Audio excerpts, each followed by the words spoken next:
Hello hi friends, welcome back to Sai Surya cooking channel. ఈరోజు అరటికాయ fry చేద్దామండి. అంటే డిఫరెంట్గా, నార్మల్ ఆయిల్ కాకుండా యాక్చువల్గా ఆవ నూనెతో నేను చేసి చూపిస్తానండి.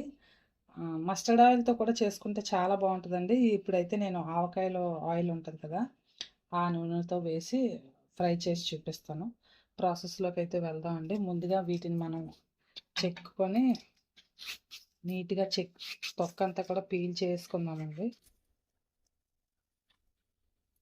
చెక్కుకొని కొద్దిగా వాటర్లో వేసుకుంటే అరటికాయ బ్లాక్ రాకుండా ఉంటుందండి. ఓకేనండి, నేను స్టవ్ వెలిగించి ఒక కళాయి పెట్టుకున్నాను. ఇప్పుడు మనం ఆయిల్ వేసుకుందామండి. ఇదేనండి మెయిన్ ఇంగ్రీడియంట్ అరటికాయ ఫ్రైకి. చాలా అంటే చాలా రుచిగా వస్తుందండి. టేస్ట్ కూడా అద్భుతంగా ఉంటుంది. ఇది ఆవకాయలో ఉంటుంది కదండి, ఆ ఆయిల్.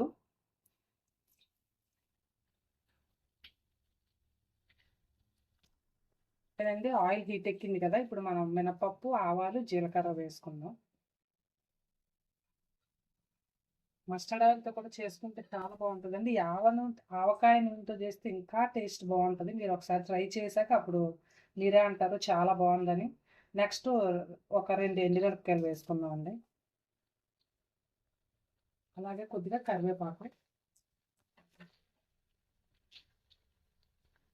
కలర్ఫుల్గా ఎంత పెద్దగా కనిపిస్తుంది కదండి.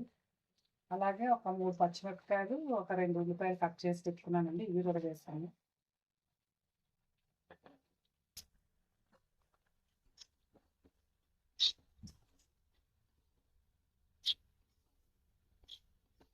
బాగా వేగనిద్దామండి.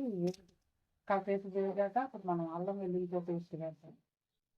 ఓకేనండి, కొద్దిగా ఉల్లిపాయలు వేగాయి కదా, ఇప్పుడు మనం అల్లం వెల్లుల్లి పేస్ట్ వేసుకుందాం. అల్లం వెల్లుల్లితో పేస్ట్ లేదు, పేస్ట్ లేకపోయినా ముక్కలు ఉంటే ముక్కలు కూడా వేసుకోవచ్చండి. అల్లం వెల్లుల్లిపాయలు కూడా వేసుకోవచ్చు, ముక్కల్లా పడుతుంది. ఇప్పుడు మనం అరటికాయ ముక్కలు వేస్తున్నాం అండి. అందులో వేసుకున్నాం కదా, కడిగి కట్ చేసి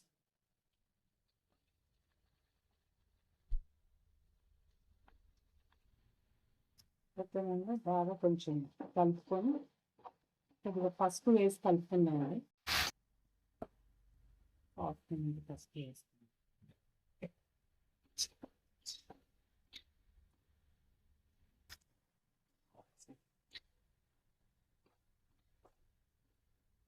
అరటికాయ అయితే ఎస్పెషల్లీ చాలా బాగుంటుంది.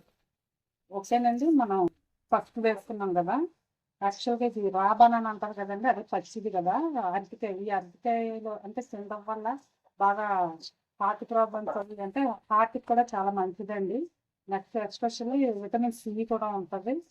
ఇంకేంటంటే అది అంటే ఇంకా అరటికాయలో ఫైబర్ కూడా బాగా ఉంటుందండి. నెక్స్ట్ వెయిట్ లాస్ అవ్వాలనుకునే వాళ్ళు కూడా వీక్లీ ఒక 2 టైమ్స్ తిన్నారనుకోండి, చాలా స్లిమ్గా, అందంగా, నాజుగ్గా తయారైపోతుంది. ఓకేనండి, దీన్ని కాసేపు మనం కలిపి ఒక 10 నిమిషాల పాటు మూత పెడదామండి. అప్పుడు ఉప్పు వేద్దాం, అప్పుడు ఇంకా బాగా ఫ్రై అవుతుంది. ఓకేనండి, ఒక 10 నిమిషాలు అయింది కదా, తీసుకుందాం. ఇప్పుడు మనం రుచికి సరిపడినంత సాల్ట్ వేసుకుందామండి. కారం ఏమీ అవసరం లేదండి, ఎందుకంటే మనం ఆవ నూనె కదా వేసాం, అదే ఆవకాయల నూనె. నెక్స్ట్ పచ్చిమిర్చి, ఎండుమిర్చి, అల్లం వెల్లుల్లి పేస్ట్ ఇవన్నీ వేసాం కదండి, ఆ ఘాట్ సరిపోద్ది. కావాలి అనుకుంటే కొంచెం యాడ్ చేసుకోండి కారం. నేనైతే వేయట్లేదండి. ఇంక ఇది బాగా మరి స్పైసీగా అయిపోద్ది, అంటే కారం ఎక్కువ తినాలనుకునే వాళ్ళు కొద్దిగా వేసుకోండి. యాక్చువల్లీ నాకు అరటికాయ ఫ్రై అంటే చాలా ఇష్టం అండి. అంటే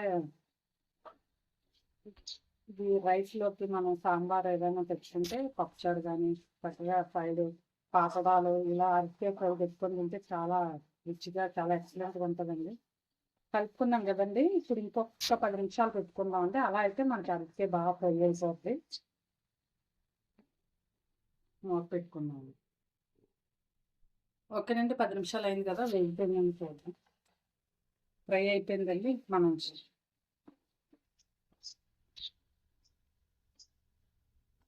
అరటికాయ కూడా చూసారా అలాగా కట్ అయిపోతుంది. సో ఫ్రై అయిపోయిందండి. స్టవ్ ఆఫ్ చేసుకొని దీన్ని ఒక డిష్లో తీసుకుందామండి. ఓకేనండి. ఎంతో రుచికరమైన రా బనానా అరటికాయ ఫ్రై రెడీ అయిపోయిందండి. మీరు కూడా ట్రై చేయండి. ట్రై చేసి టేస్ట్ చేసి మీ ఫ్రెండ్స్‌కి కూడా షేర్ చేయండి. నచ్చితే గనక ఒక కామెంట్ కూడా పెట్టండి. Please like and subscribe my channel. Bye friends. మళ్ళీ నెక్స్ట్ వీడియోలో ఇంకో వంటతో కలుద్దాం.